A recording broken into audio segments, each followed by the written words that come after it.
Monk. Alors cette pièce que j'ai faite pour le jazz, qui pour moi le jazz a été ma révolution totale, la révolution totale le jazz. Au niveau de la musique, j'ai jamais entendu une musique pareille. Ce septième du blues, c'est incroyable. Et notamment dans tous ces musiciens, je voulais faire une pièce sur le jazz, et je pense que Monk, qui est quand même très moderne au niveau de jazz, par rapport au traditionnel et tout ça, représentait bien l'esprit du jazz, c'est-à-dire le feeling, la sensibilité.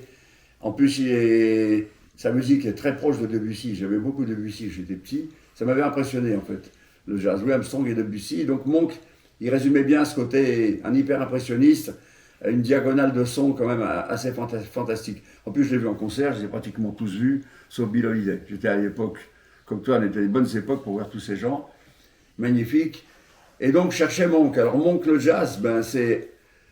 J'ai fait un pont parce que le pont traverse les fleuves. En fait, pour aller à une autre culture, des fois, une autre culture, c'est une forme de fleuve. Le fleuve, c'est aussi du sang, c'est une circulation.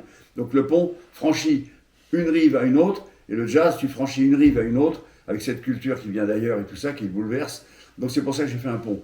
J'ai fait un pont assez graphique. J'ai fait un pont à l'envers, parce que je n'avais pas le choix. On dirait un presse-papier d'ailleurs. Mais ça fait un pont comme à Birakem ou à Paris, à Barbès. Il y a un pont comme ça métallique.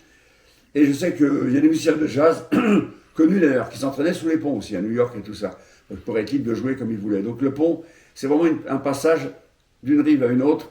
Et cette rive, et c'est important de faire ce passage, parce que de toute façon, c'est ça qui permet d'arriver à cette histoire et bien de la recevoir. En plus, comme j'habitais Paris, j'habitais le Marais, il fallait que je traverse la Seine pour aller à Saint-Germain-des-Prés. Donc, je veux dire, le pont à tous les niveaux était utile. Voilà, et donc c'est pour ça que cette pièce s'appelle Monk. J'ai pu graver l'architecture du pont, les trucs métalliques, j'ai mis Monk à la place, donc ça fait vraiment les piliers et l'architecture du pont. Et puis j'ai fait une sorte de circuit comme ça avec des voitures qui passent au-dessus, parce que la nuit, bon, tous les gens sont gris. Le gars qui bosse dans le bureau le jour, le soir il va en boîte, c'est plus le même. Le ou la nana, peu importe, qui circule, on n'est plus les mêmes. Avec le jazz, moi on n'était pas nombreux à aimer le jazz, et quand j'avais le jazz, personne ne savait dans les bureaux que j'aimais le jazz. C'était discret en fait.